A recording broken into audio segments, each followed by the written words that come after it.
날씨가 이렇게 좋은데도 여러분 포기하지 않으시고 여기까지 오셔서 감사합니다.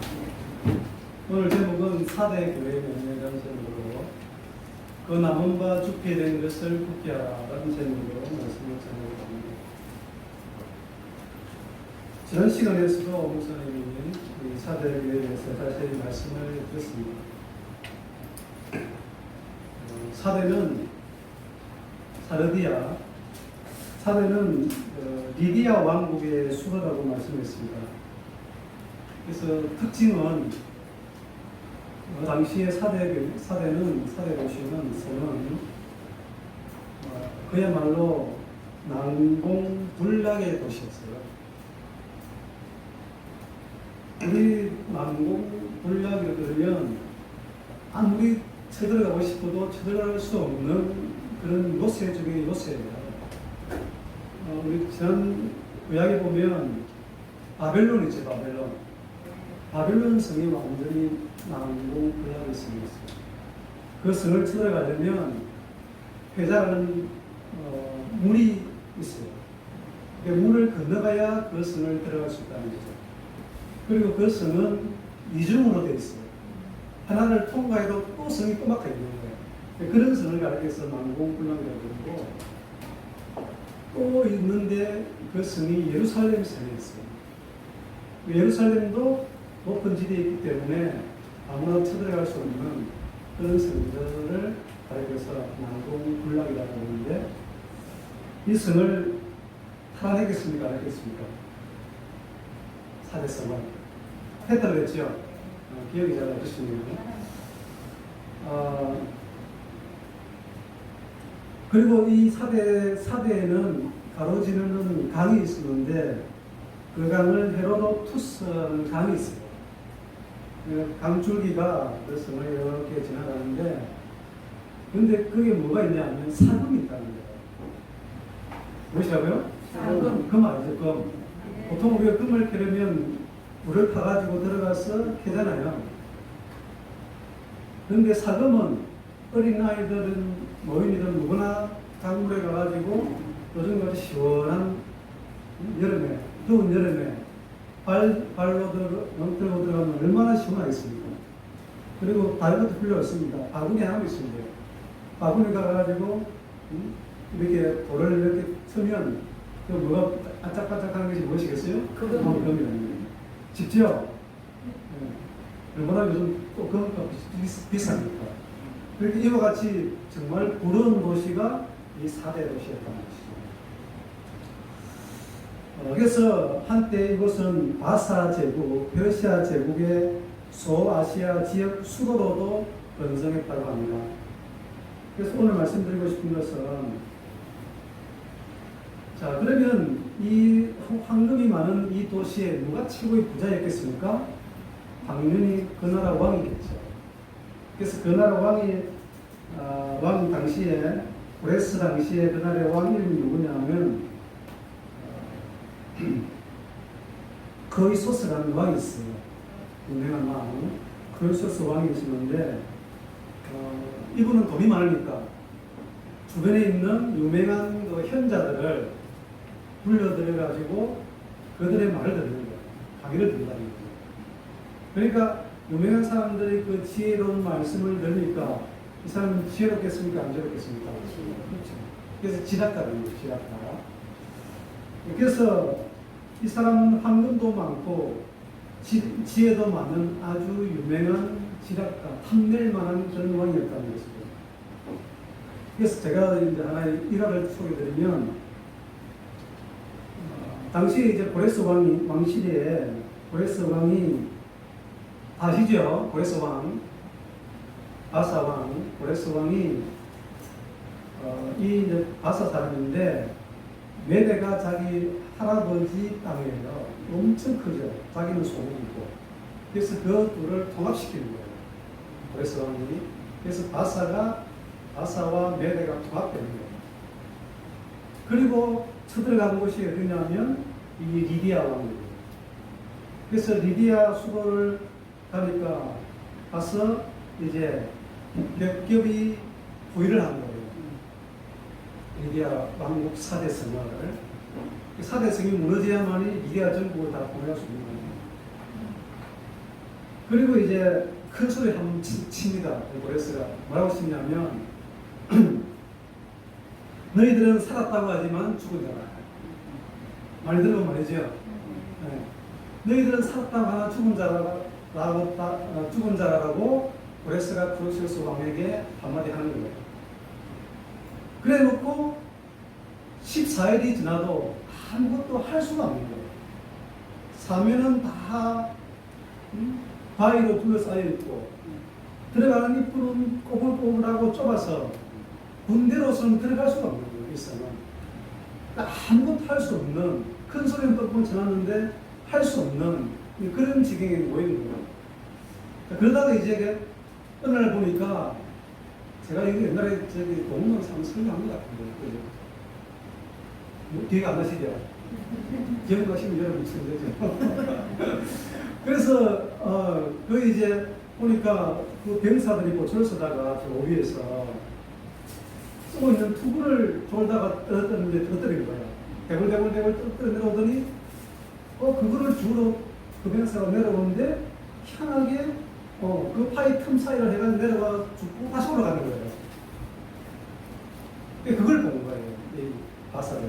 그래서 그날 밤에 그 길로 특공대를 보내가지고 잠자는 이 4대 왕국을 쳐들어가서 단번에 점령했습니다. 그래서 아무리 강하다 할지라도 졸면은 어떻습니까? 죽는 거 아니에요. 근데 전방에 가도 졸면 죽는 말이 있듯이 그래서 뭐라고 합니까? 우리의 신앙도 나는 정말 요새같이 강건하고 단단하고 믿음 위에 굳게 섰다고 할지라도 졸면 잠자면 사단이 내버려둡니까? 안 내버려두죠. 그래서 그때가 이제 바벨론을 점령하기 10년 전이었다는 거예요. 리디아를 점령한 시점이 10년 후에 이제 바벨론을 점령하고 하는데, 자, 그때 무슨 일이 있었냐면, 이제 고레스가 크로이소스 왕을 사로잡아가지고 그 먼 페르시아 수상성까지 이제 끌고 가는 거예요. 그러면 끌고 갈 때 뭐라고 하겠습니까? 보통 사람 같으면 제발 좀 살려달라고 하지 않겠어요? 산치로 끌고 갔는데, 그런데 아무 말도 하지 않는 거예요. 이 크로이소스 왕이. 그렇게 지혜도 똑똑하고 한글로 많았던 유명한 그 왕이. 그래서 그때 당시 고레스는 나이가 40대 정도밖에 안 됐으니까, 얼마나 젊으니까.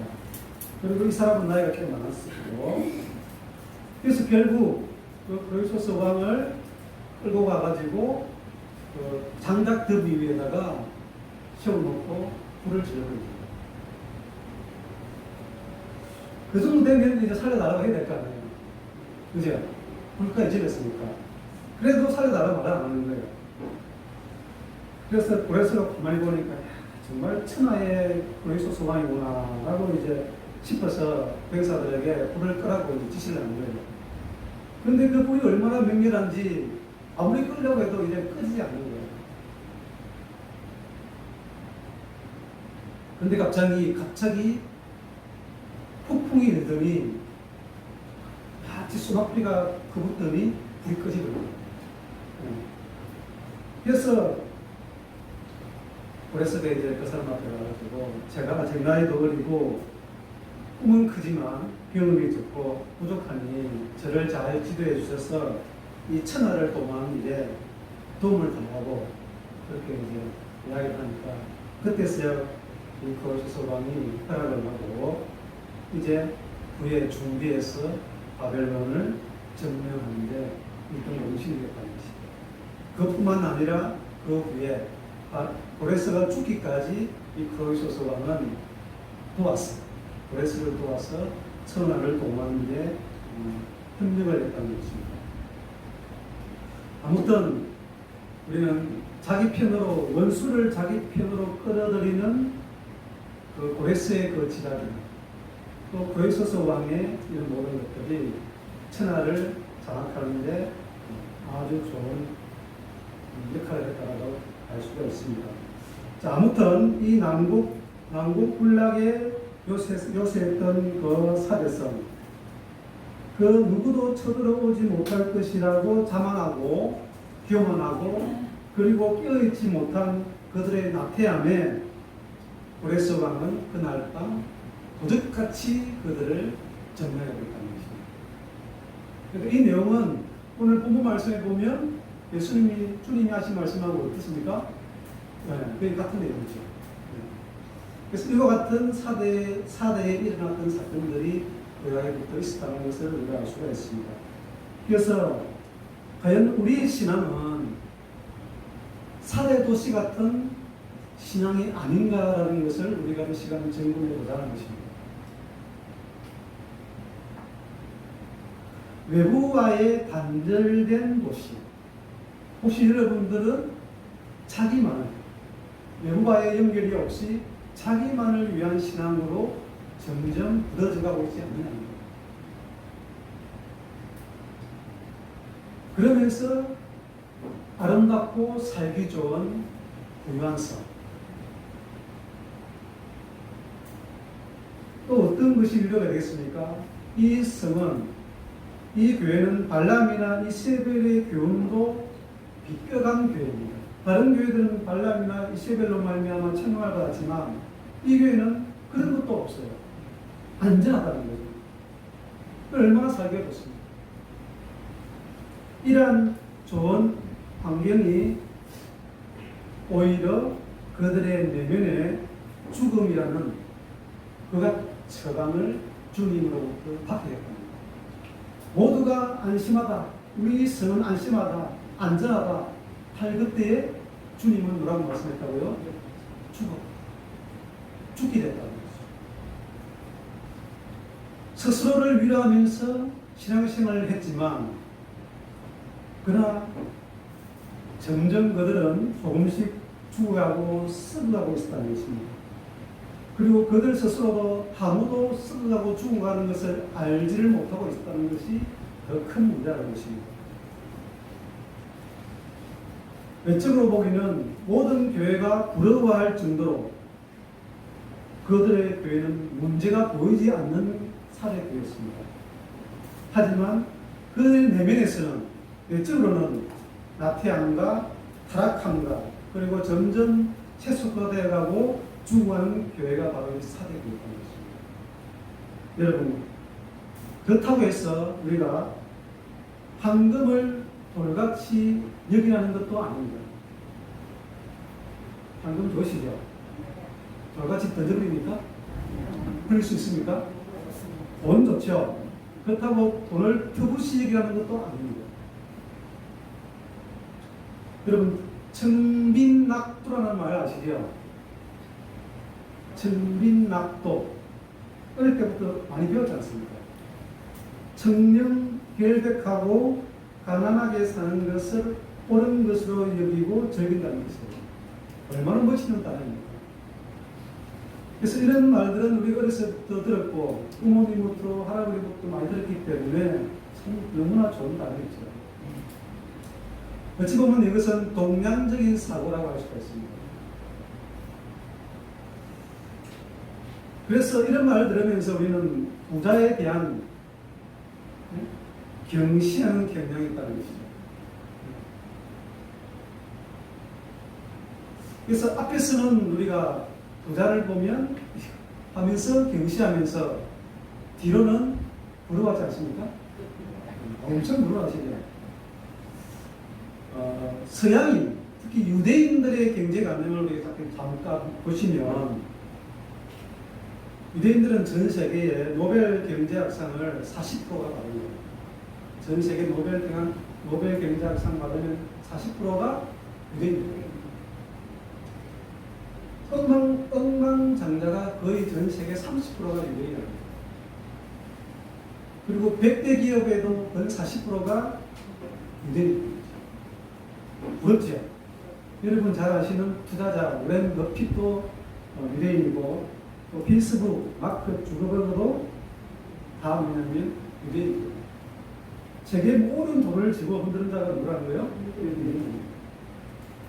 그들은 정말 오랜 세월 동안 나라 이런 고난과 슬픔을 받던 그런 자들이었어요. 그 부모들은. 그렇기 때문에 그 부모들은 항상 어릴 때 경제에 대해서 조기 교육을 시키는 거예요. 우리나라는 어릴 때 영어를 많이 가르치잖아요. 이 나라는 경제를 많이 가르친다. 그래서 이런 말이 있어요. 어린 자녀에게 장사를 가르치지 않는 것은 자녀를 도둑으로 키우는 것이다. 애가 무슨 장사를 하겠습니까? 그죠? 그러니까 어린아이들에게 어릴 때부터 장사를 가르치지 않으면 이 애를 도둑으로 키우는 것 같다는 거죠. 그래서 어릴 때 그런 직접 장사하는 개념도 가르쳐주고 아르바이트 하는 것도 가르쳐줘서 돈에 대한 개념들을 심어주는 거예요. 그래서 돈을 버는 방법도 가르쳐주고 또한 그들이 돈을 경기를 통해서 실패하고 두려워하는 것도 배우게 하는 거예요. 우리는 실패하지 않기 때문에 잘 돈을 안 쓰잖아요.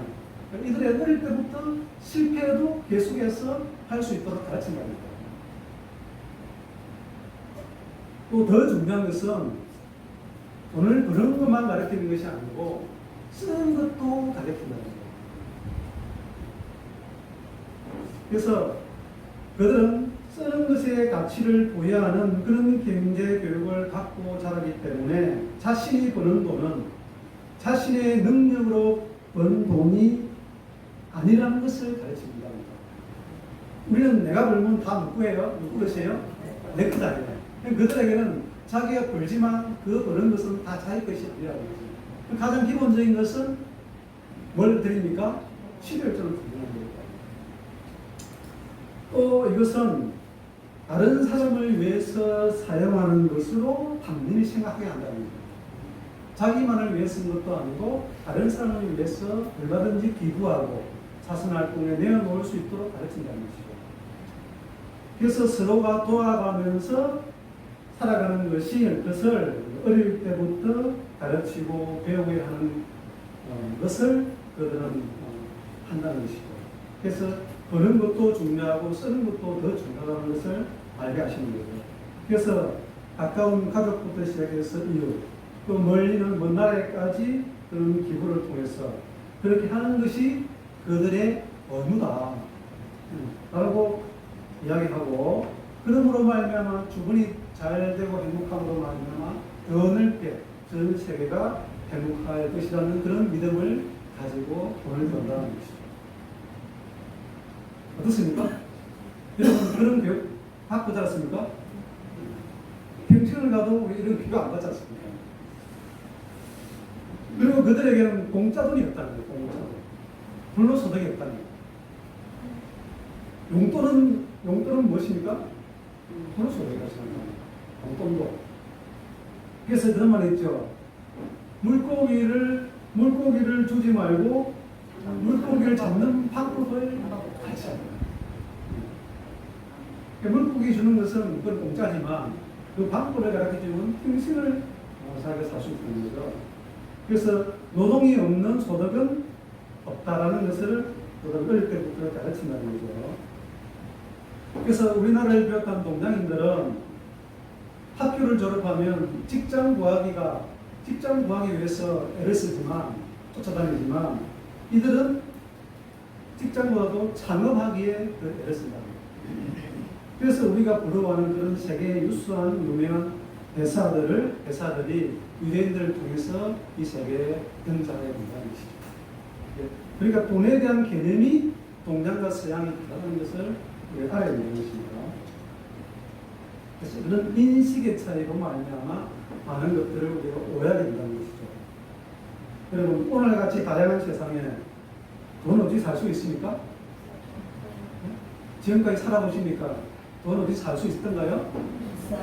요람에서 무덤까지 뭐가 필요합니까? 흥행하고 태어나자마자 뭐가 필요해요?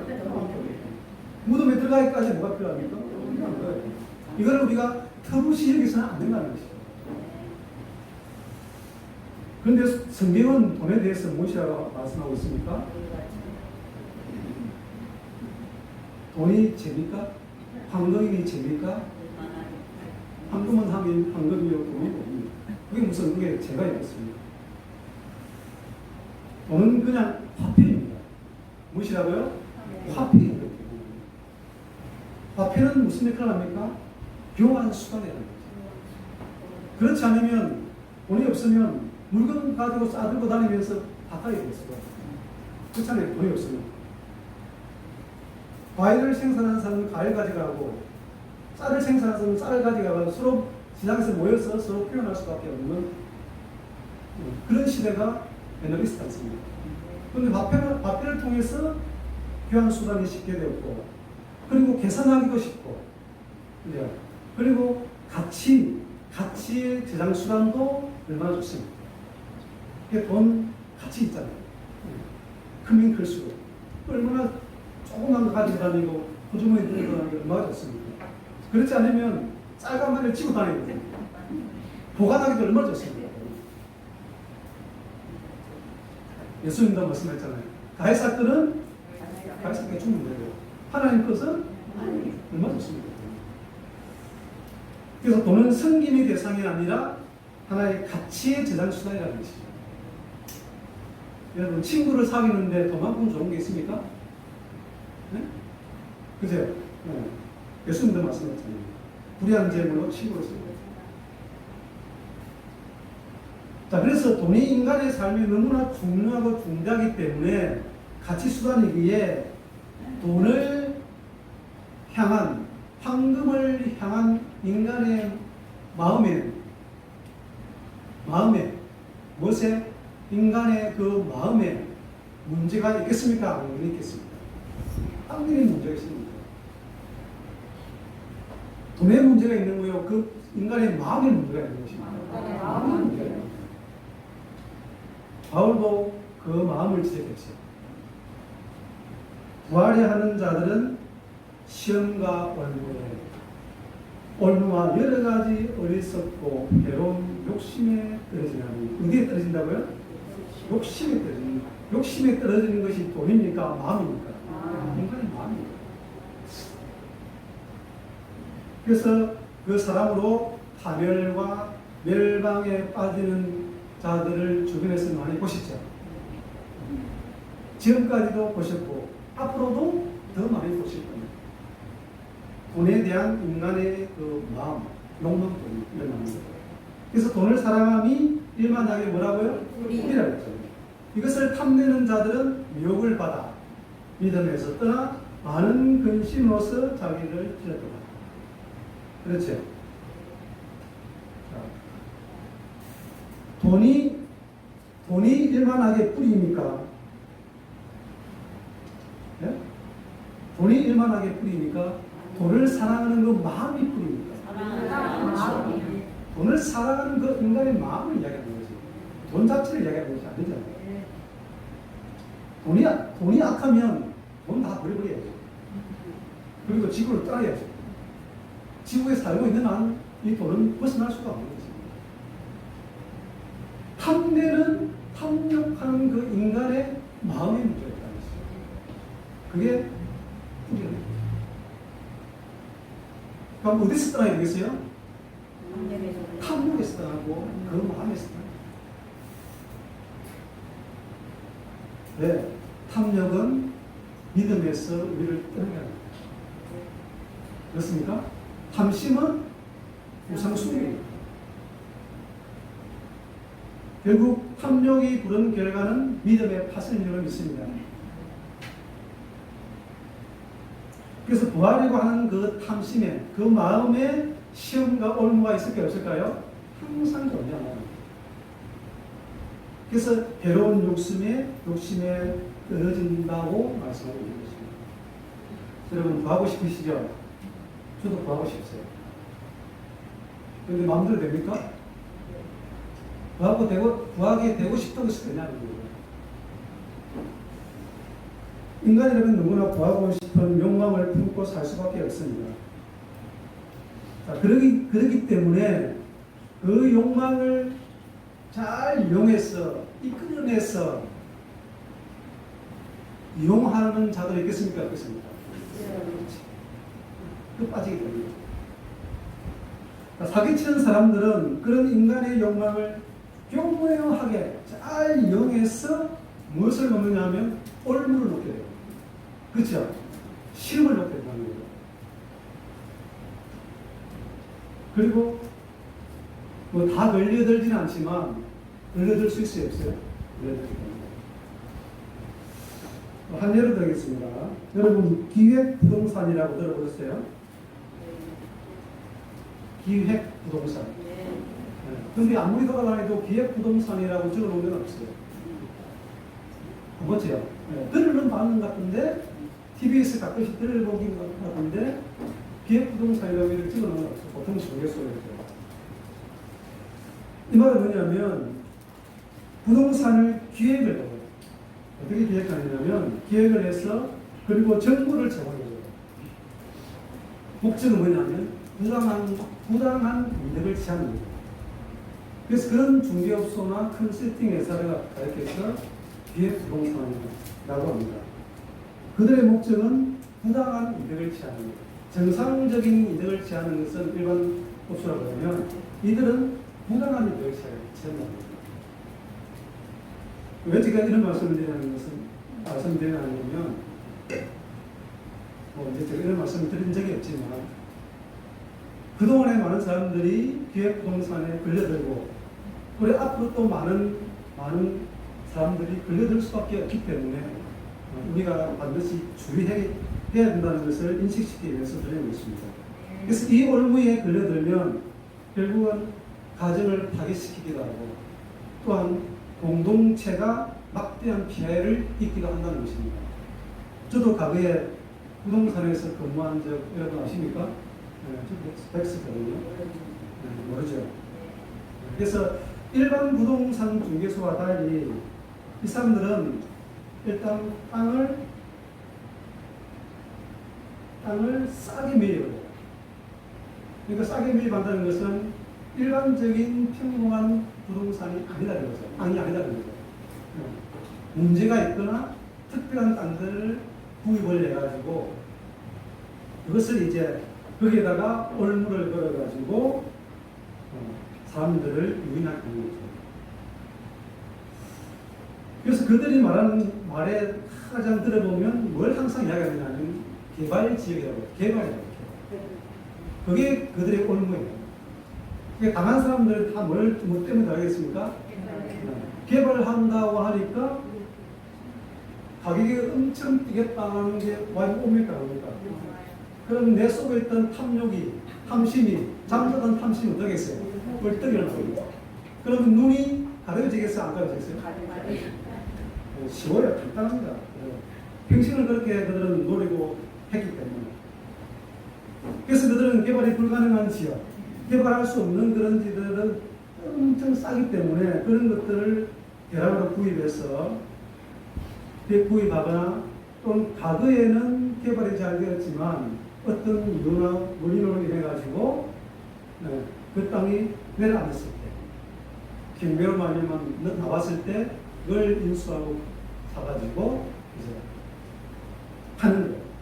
그것도 한 개 몽땅 파는 게 아니고 쪼개서 파는 거예요. 그래 공유지분이에요. 공유지분. 땅 한 필지를 이 사람한테 10분의 1, 이 사람한테 10분의 1 쪼개서 파는 거예요. 근데 그 산 사람은 그 쪼갠 것을 팔 수는 없어요. 왜냐하면 전체를 팔아야 되기 때문에. 10사람이 동의를 받아서 팔아야만 팔 수 있는 거예요. 그러니까 쉽지가 않은 거예요. 그리고 그렇게 하다 팔려고 하니까 그 주변에 있는 사람들을 부르겠어요? 아니면 그 지역을 모르는 저 멀리 있는 사람들을 부르겠어요?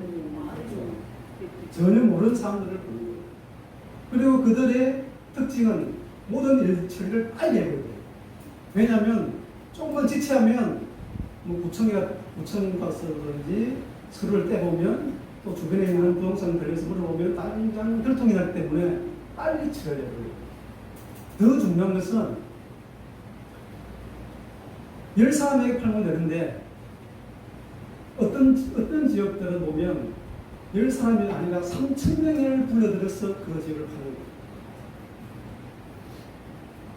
사는 사람 입장에서는 10분의 1이라고 사는데 알고 보면 3,000분의 1이 될 수 있다. 왜 그게 가능하냐면 우리나라는 등기를 하려면 시간이 좀 걸려요. 등기가 나오기 이전에 그 땅을 수많은 사람들에게 탔다고 해요. 그럼 내 지분이 10분의 1인 줄 알았는데 나중에 보면 3,000분의 1밖에 안 된다.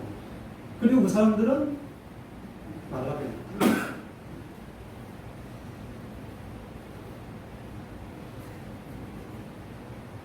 이런 일들을 하는 부동산가 돼서 무슨 분석이라 처음 들어보시죠? 땅 살 일이 없으니까 우리는 신경 쓸 필요가 없죠. 그래서 제가 실례로 예전에 오래전인데 전라도 신안에 갔어요. 앞회동인가? 바람산으로 갔어요. 그 섬이잖아요. 섬. 지금은 이게 저기 다리에 나는 거고. 그래서 목포에 가가지고 목포에서 배를 타고 섬에 들어갔어요.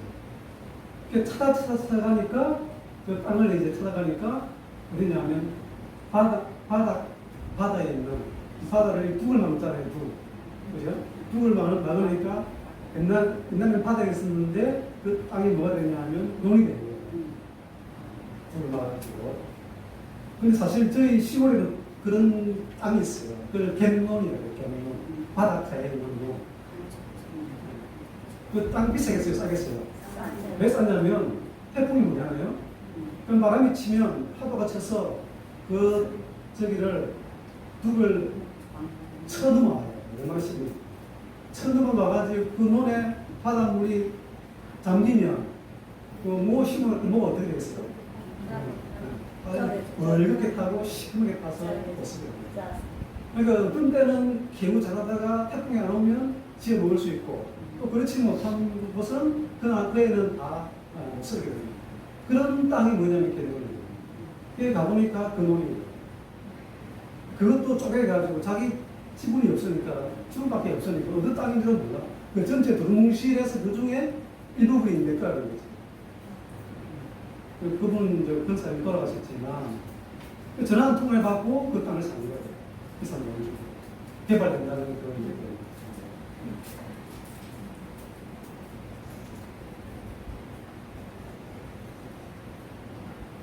그러므로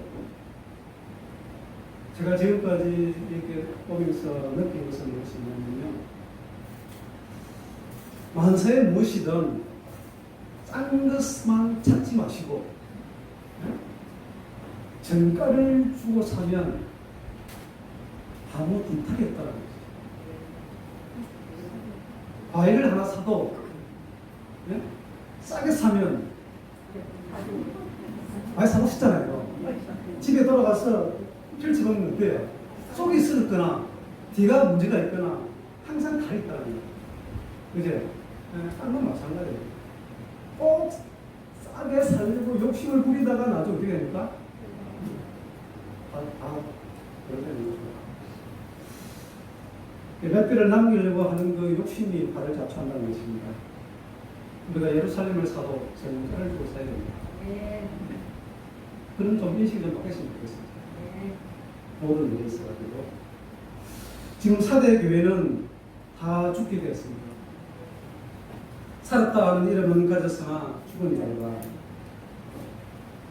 이것은 그 전에 고레스가 4대에게 했던 말을 주님은 어떻게 알고 이 말씀 그대로 4대에게 인용했는지 알 수 없습니다. 땅도 마찬가지입니다. 살아있으나 겉으로 보면 살아있으나 죽은 땅이 있다는 거죠. 여기서 뭐가 있냐면 주님이 보시기에 네 행위가 죽었다는 거죠. 무엇이 죽었다고요? 사대 교회는 그들의 행위가 죽었다는 거예요. 이때는 옛날에 황금도시였던 그 500년 전의 시대가 아니고 초창기 시대이기 때문에 무슨 일로 무슨 행위를 했는지 알 수가 없지만 그들의 행위가 지금 죽고 있다는 거예요. 사대 교회가. 그래서 내 행위는 그 다음 절에 뭐라고 했냐면 일깨워와 온전한 것과 연결되어서 너는 이제 정신을 차려서 깨어 있으라는 것입니다. 그리고 지속적으로 깨어 있으면서 그렇지 않으면 깨어 있지 않으면 너는 살 수가 있다 없다?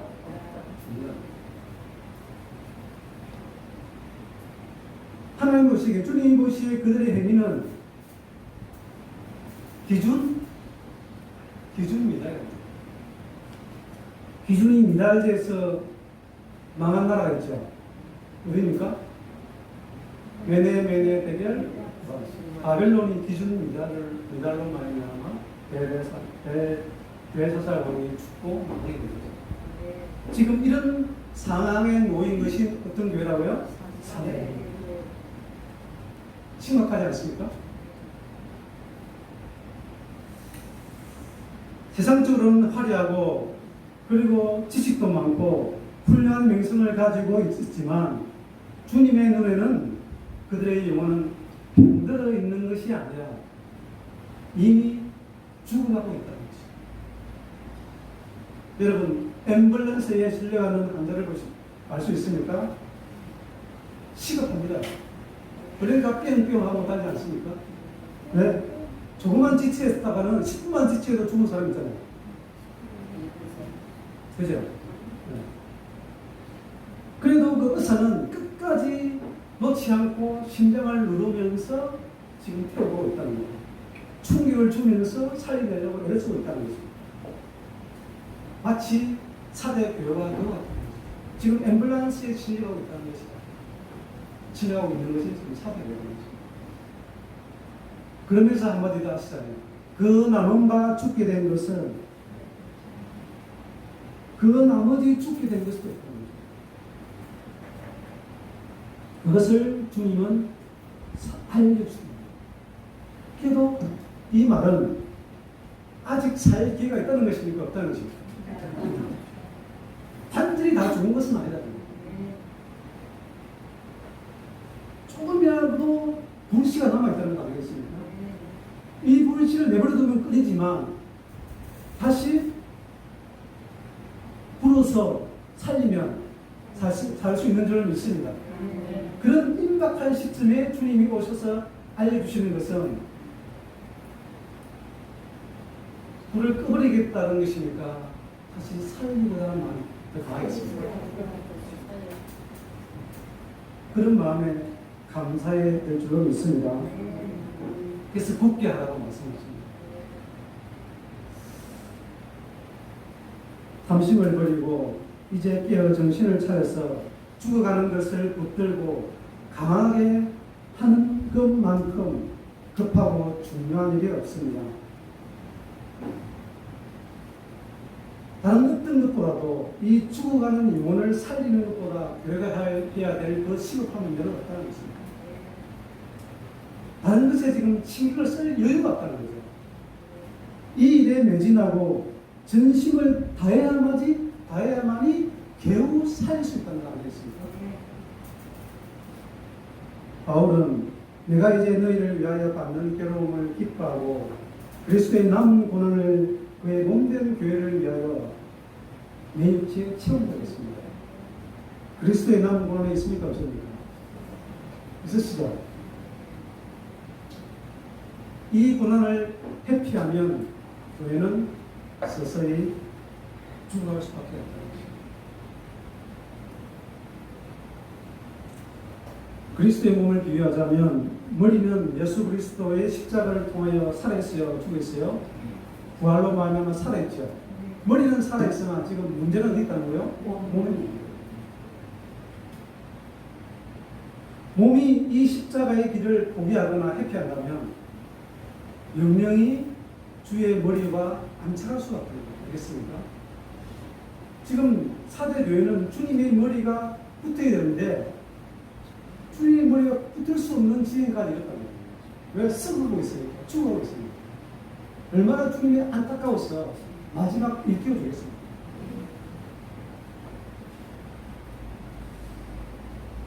주님의 머리가 그곳이 없다면 누구의 머리를 달아서 하겠습니까?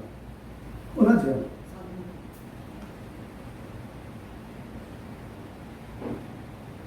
여러분에게 불같은 시험이 오십니까? 불같은 시험이 올 때 여러분 어떻게 대처합니까? 피하고 있습니까? 여러분에게 책망이 임하면 여러분은 어떻게 대처하고 있습니까?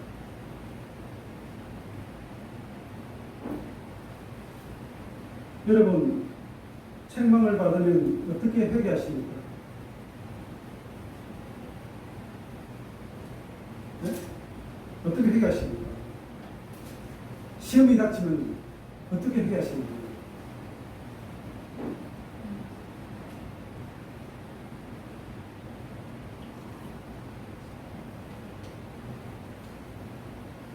제가 또 제 경험을 제 일을 이야기 안 할 수가 없어요. 이 자리에 시험 쓰는 것도 해야 좀 하겠습니다. 최근에 제 경험을 말씀드리면, 제가 건축 궁금했다고 자랑을 좀 많이 했죠. 신나게 자랑을 많이 했지 않습니까? 근데 그것이 자랑이라고 그러면 제가 했겠습니까? 저는 자랑인지 모르겠죠. 자부심을 가지고 있겠죠. 했죠.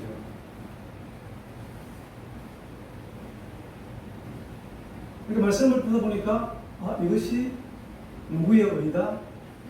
하나님의 의겠습니까? 제 의겠습니까? 제 의겠죠. 아무나 할 수 없는, 쉽게 할 수 없는 일을 한 거 아니겠어요? 그러니까 얼마나 자부심이 되겠습니까? 하나님의 의를 빙자한 자기 의. 그렇다고 제가 여러분에게 그 건축을 하지 말는 것이 아니에요. 여러분, 책망을 받을 때 몸이 어떤 반응을 일으키나요? 가장 먼저.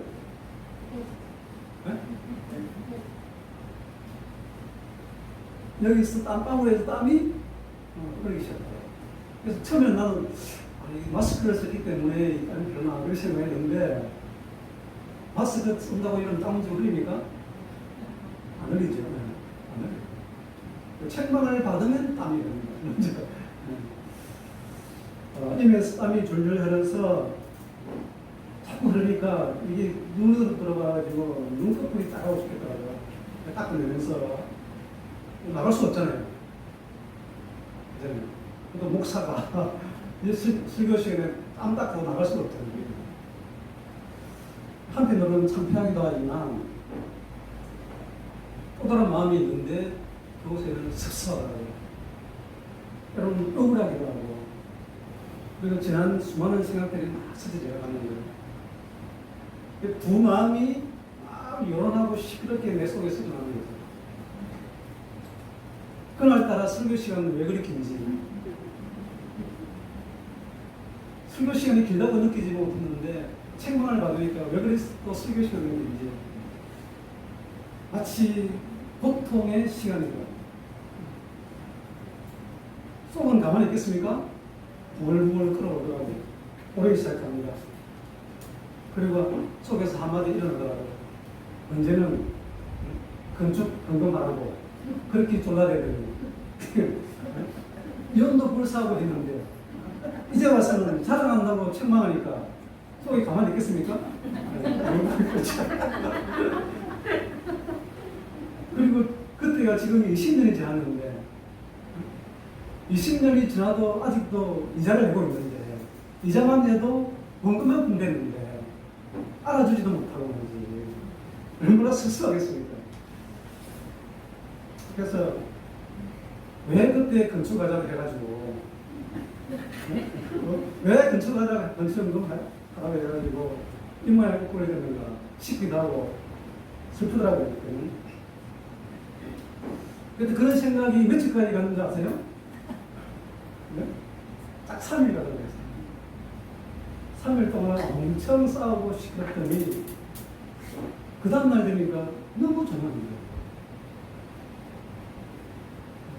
어제까지 그렇게 시끄럽던 그거에 조용하고 없어져요. 어디가 없는지. 또 다른 마음인 거예요. 그렇다고 제가 눈물을 흘리면서 통곡하면서 회개한 것도 아니었어요. 그냥 싹 한강다리를 버스를 타고 지나가는데 아무것도 없는 거예요. 어제까지는 그곳에 가면 시끄러운 그곳이 그 장소에 있는데 그 다음날 가니까 3일 후에 가니까 아무것도 없는 거예요. 마치 남의 일 같은 그런 마음을 가지고 있죠. 이것이 하나님의 은혜인 줄로 믿습니다. 우리가 때로는 부러지고 풍부하며 회개할 때도 있지만 이렇게 소리 소문 없이 돌이키는 희게 하는 그 주님의 은혜를 경험한 것이죠. 제가 한 것은 아무것도 없어요. 복잡하고 시끄러운 것밖에 제가 들은 것은 없는데 그것을 주님은 돌이켜 주시다는 것이죠. 아무튼 죽게 된 이 사대교회는 돌이키는 교회입니다. 집을 떠난 사람은 도움이 됩니다. 그죠? 그게 되게 아니에요. 교회를 떠난 사람은 어떻게 하면 된다고요? 도움이 됩니다. 여러분, 깨어 있으시기 바랍니다. 사대교회는 깨어있지 못해서 죽게 된 것입니다. 맞습니까? 성경은 우리에게 뭘 이야기합니까? 늘 깨어 있으라고 그러죠. 그러면서 그 다음 구절에는 무슨 내용이 나옵니까? 깨어서 뭘 하라? 기도하라. 어디에 들어가서? 골방에 들어가서 하나님께 주님. 얼마나 3일 동안 여기서 시끄러운 줄 몰랐어요. 그러니까 조용히 잠잠히 뭘 하시라고요? 기도합니다. 물론 저도 기도했죠. 기도로 마귀를 뭘 하라고요? 대적하는 것이죠. 기도에 항상 힘쓰고 기도에 감사함으로 깨어있으라. 그랬죠. 깨어서 믿음에서 믿음 위에 굳게 서서 누구답게 남자답게 강건하여라 하고 말씀하는 줄로 믿습니다. 여러분 마음에 복잡한 일들이 있습니까? 화가 머리 끝까지 치밀어 오를 때가 있습니까? 하는 일마다 잘 풀리지 않고 오히려 꼬이기 시작합니까? 그런 일로 인하여 교회가 멀어집니까? 때로는 설교가 지루하고 책망으로만 다가오십니까? 그래서 교회에 나오기가 죽기보다 쉬울 때가 있습니까? 뭘 하시라고요? 깨어? 이것이 사대 교회가 사는 길이고 우리가 사는 길인 줄로 믿습니다. 그래서 오래 참으시고 말씀과 기도에 전념하시기를 바랍니다. 다른 길 있습니까? 다른 길은 없습니다. 이 그리스도의 남은 고난에 참여할 수 있는 좋은 기회입니다. 이런 일이 일어났다면 어디에 참여할 수 있는? 그리스도의 남은 고난에 참여할 수 있는 좋은 기회입니다. 그것이 바로 그리스도의 몸된 교회가 되는 것인 줄로 믿습니다. 할렐루야, 감사합니다. 이상으로 말씀을 드리겠습니다.